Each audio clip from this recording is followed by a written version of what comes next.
আপনারা জানেন যে আমাদের পার্টি আমরা শুরু থেকে যখনই এই গণভোটের প্রস্তাব এসেছে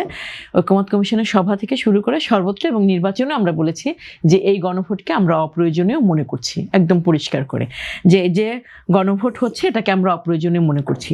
দুটি কারণে আমরা অপ্রয়োজনীয় মনে করেছিলাম, সেটি হচ্ছে যে মানে মূলত দুটো কারণ আমি আপনার এখানে বলি, অনেকগুলো কারণ আছে। সেটি হচ্ছে যে একটা বিষয় যে 24-এর গণ আন্দোলনের এই যে গণ অভ্যুত্থানের যে মূল স্পিরিটটা, একটা গণতান্ত্রিক বাংলাদেশ প্রতিষ্ঠা করা, সেই গণতান্ত্রিক বাংলাদেশ প্রতিষ্ঠা করার জন্য রাজনৈতিক দলগুলোর দায়বদ্ধতা এবং গণতান্ত্রিক মূল্যবোধকেই আমরা যথেষ্ট গুরুত্ব দিয়েছি। আমরা মনে করেছিলাম রাজনৈতিক দলগুলোর যদি দায়বদ্ধতার জায়গা থাকে, তার যদি ওই গণতান্ত্রিক মূল্যবোধ ধারণ করার জায়গা যদি সে অঙ্গীকারবদ্ধ হয় জনগণের প্রতি, তাহলে নতুন করে অনেক কিছুই নতুন করে আনার কোনো প্রয়োজন নেই। কিছু সংস্কার তো অবশ্যই দরকার ছিল, এবং আপনারা জানেন যে ঐকমত্য কমিশনের যে সভাগুলো হয়েছে সেই সভাগুলোতে আমরা গিয়েছি, প্রয়োজনীয় সংস্কার যেগুলো দরকার সেগুলোতে আমরা মতামত দিয়েছি, যেগুলো অপ্রয়োজনীয় মনে করেছি আমরা সেগুলোকে নোট অফ ডিসেন্ট দিয়েছি। এবং যেখানে শেষ মুহূর্তে যে জুলাই সনদ যেটা স্বাক্ষর করা হলো আর কি,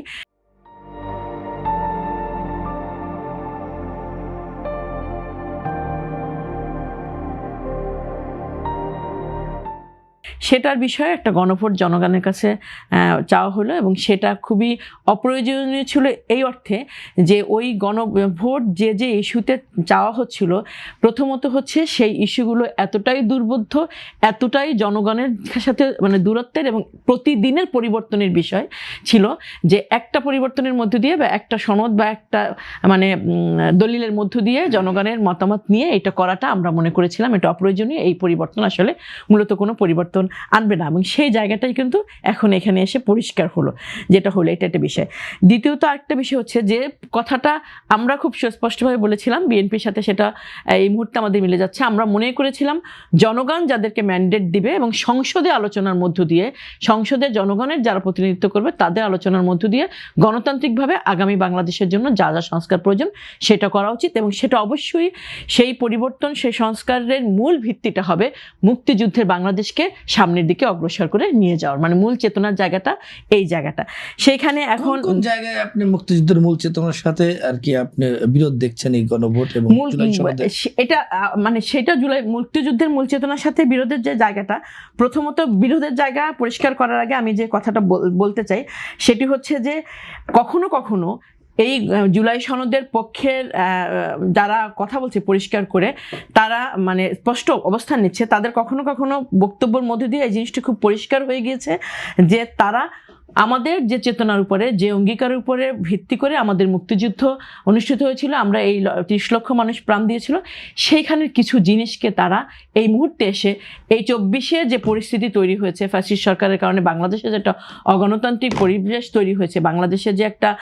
নির্যাতনের মানে পরিস্থিতি তৈরি হয়েছে, সেই কারণে তারা বাংলাদেশের মুক্তিযুদ্ধের সাথে বা 72-এর সংবিধানের সাথে এটিকে মিলিয়ে খারিজ করার একটা প্রবণতা তাদের দেখা দিয়েছে। আমরা সেই জায়গাটা খুব পরিষ্কার করে বলতে চাই যে 72-এর সংবিধান কিন্তু সেই 73 সাল থেকে আমাদের পার্টির পক্ষ থেকে খুব সুনির্দিষ্ট প্রস্তাবনা ছিল কি কি সম্পৃক্ত করতে হবে, কি কি জায়গা বাদ দিতে হবে, কিন্তু মূল যে ভিত্তির জায়গাটা, একটা সাম্যের বাংলাদেশ প্রতিষ্ঠা করা, একটা অসাম্প্রদায়িক বাংলাদেশ প্রতিষ্ঠা করা, একটা গণতান্ত্রিক বাংলাদেশ প্রতিষ্ঠা করা, সেই জায়গাটা আমরা মনে করি যে নির্দিষ্ট থেকে সেই জায়গাটা একত্রিত থেকে বাংলাদেশকে সামনের দিকে এগিয়ে নিয়ে যেতে হবে। এবং এটা করতে হলে যেটা করতে হবে সেটা হচ্ছে যে আমি একটু আপনাকে মানে একটু অন্যভাবে বোঝানোর জন্য বলি, আমাদের রাজনৈতিক দলগুলোর অঙ্গীকার এবং মূল্যবোধের কথা কেন বলতেছিলাম, হ্যাঁ না আপনার সাথেই যেহেতু আলোচনা করছি, রাজনৈতিক দলগুলোর অঙ্গীকার এবং মূল্যবোধের কথা বলছিলাম, সেটা দেখেন খুব গুরুত্বপূর্ণ বিষয়। সেটি হচ্ছে যে অবশ্যই জুলাই সনদ অত্যন্ত গুরুত্বপূর্ণ বিষয়, অবশ্যই জুলাই সনদের যে বিষয়গুলোতে আমরা মানে মত দিয়েছি, আমি মনে করবো যে সেগুলো অবশ্যই মানে বাস্তবায়ন হওয়া উচিত। আবার কিছু বিষয়ে আমরা দ্বিমত দিয়েছি, সেগুলো আমরা মনে করি যে বাস্তবায়ন হলে দেশের গণতন্ত্রের জন্য, দেশ অসাম্প্রদায়িক বাংলাদেশের চরিত্রের জন্য সেটা ক্ষতিকর হবে। কিন্তু এই মুহূর্তে দেখেন এই একটা জুলাই সনদ আমরা নিয়ে আলোচনা করছি, যেটা হচ্ছেন বিএনপির পক্ষ থেকে যেটা খুব ক্যাটাগরিক্যালি বলা হয়েছে যে এই অধ্যাদেশ আসলে কার্যকর হয়ে গিয়েছে। এই অধ্যাদেশকে সামনের দিকে, কারণ এই অধ্যাদেশের যে গণভোটের যে অধ্যাদেশ সেটা তো আসলে 12 তারিখেই কার্যকর হয়ে গেছে, সেটার ফলাফল হয়ে গিয়েছে। এবং বিএনপি যখন ঐকমত্য কমিশনে বসেছিলেন তারা পরিষ্কার করে সেখানে বলেন, আমরা ছিলাম, ভাইও তো থাকতেন, যে সকল দলই তাদের নোট অফ ডিসেন্ট সহ তাদের নির্বাচনী ইশতেহারে এটা তুলে ধরবে, জনগণ যাদের পক্ষে রায় দিবে তারা সেটা বাস্তবায়ন করবে। খুব ভালো কথা, তারা নোট অফ ডিসেন্ট সহ জুলাই সনদে যেগুলো করেছে সেগুলো যদি তারা বাস্তবায়ন করে মোস্ট ওয়েলকাম, সেটা করাই উচিত। আমার মনে হয় যে সেই রাজনৈতিক স্বচ্ছতা জবাবদিহিতার জায়গাটা থাকা উচিত। কিন্তু এখন দেখেন এই জুলাই সনদ নিয়ে আলোচনা হচ্ছে, আজকে এখানে এসে জুলাই সনদ বাস্তবায়ন করবে, জুলাই সনদকে সামনে বাস্তবায়ন না হলে আন্দোলনের নামে, আপনি জানেন কি না যে এইটার যেমন 12 তারিখের মধ্যে সংসদে না তুললে এইটার যেমন একটা মানে কার্যকারিতার জায়গা হারিয়ে যাবে, বাংলাদেশের জন্য এর চেয়েও ক্ষতিকর একটা কাজ অন্তর্বর্তীকালীন সরকার ডক্টর ইউনূস করে গিয়েছে। সংসদের আজকে কততম দিন মুলতবি হওয়ার পরও 9 মের মধ্যে এই বিষয়ে যদি এআইটি রেসিপ্রোকাল